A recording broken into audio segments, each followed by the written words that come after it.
गणपती बाप्पाला उकडीचा मोदक सर्वात प्रिय आहे. पण हा बघा खास गव्हाच्या उकडीचा मोदक ज्याची चव तुम्ही नक्कीच विसरणार नाहीत. एका पॅनमध्ये तूप टाकून त्यात थोडीशी खसखस हलकीशी भाजून घ्यायची. आता 2 वाटी ओल्या नारळाचा किस टाकलाय. 2 मिनिटे परतून त्यामध्ये 1 वाटी बारीक चिरलेला गूळ ॲड करायचा.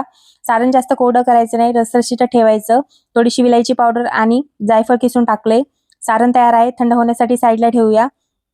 आता दुसऱ्या बाजूला 2 वाट्या गव्हाचं पीठ, अर्धी वाटी तांदळाचं पीठ, अर्धा चमचा मीठ, 2 चमचे साजूक तूप आणि 1 मोठा चमचा बारीक रवा घालून घ्या.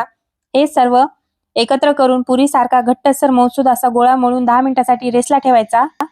आता एका बाजूला पाणी उकळत ठेवायचं. नंतर लहान लहान पेड्यासारख्या लाट्या करून छान अशी पुरी लाटून घ्यायची.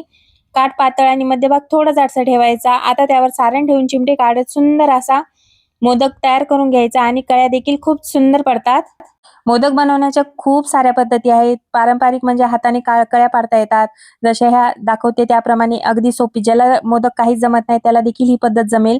आणि तिसरी तर सर्वांना आपल्याला ठाऊकच आहे, जसं की आपण साच्याचा वापर करून मोदक बनवतो.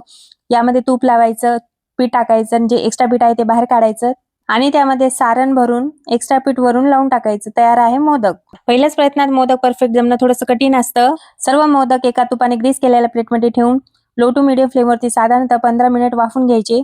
तर असे तयार झाले स्वादिष्ट गव्हाच्या पिठाचे उकडीचे मोदक. व्हिडिओ कसा वाटलाय कमेंटमध्ये सांगायला विसरू नका. चॅनलला सबस्क्राईब करा आणि लाईक शेअर करायला विसरू नका. भेटूया पुढच्या रेसिपीत.